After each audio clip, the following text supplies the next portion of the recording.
Puri curry అయితే ready. మా channel నచ్చితే లైక్ చేయండి, షేర్ చేయండి, సబ్స్క్రైబ్ చేయండి. ఈలోపు కర్రీ ప్రిపేర్ చేసుకుంటా. స్టవ్ పెట్టించి ప్యాన్ పెట్టుకొని ఆయిల్ అయితే పోసుకోవాలి కర్రీకి.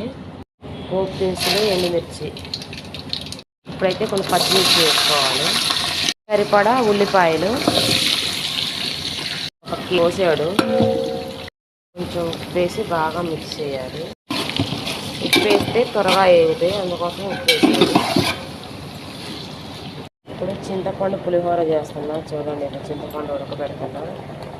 కొంచెం కరివేపాకు, కొంచెం పసుపు, బాగా మిక్సింగ్ చేయాలి. ఇప్పుడు ఈ విధంగా అయితే తగినన్ని వాటర్ పోసుకోవాలి. ఇందులోనే సొప్పు వేసుకోవాలి. ఉల్లగడ్డలు సగం నలుపుకొని సగం కట్ చేసుకొని వేసుకోవాలి. అయితే కొంచెం శనగపిండి కలుపుకుందాం. ఎంత అంటే ఒక కప్పు అంత ఉండొచ్చు.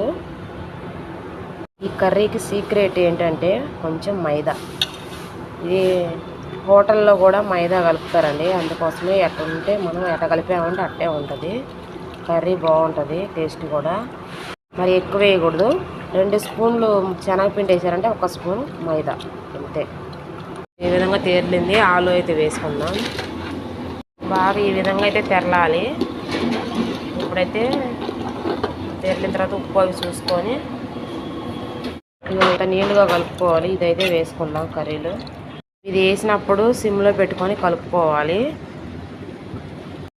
ఇదిగో ఈ విధంగా అయితే కలుపుకోవాలి వేసుకొని, లేకపోతే ఉండలు కట్టేస్తుంది శనగపిండి. దానికోసమే చూపిలాపోయా ఒకదాన్ని అయ్యి కలబెడుతూ. కొంచెం కొత్తిమీర నీళ్ళలో కడిగి వేసుకోవాలి. పూరీ కర్రీ అయితే రెడీ. పక్కన మళ్ళీ ఇప్పుడు పూరీ చేయాలి.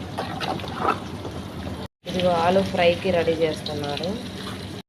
పూరీ కర్రీ అయితే రెడీ. మా ఛానల్ నచ్చితే లైక్ చేయండి, షేర్ చేయండి, సబ్స్క్రైబ్ చేయండి.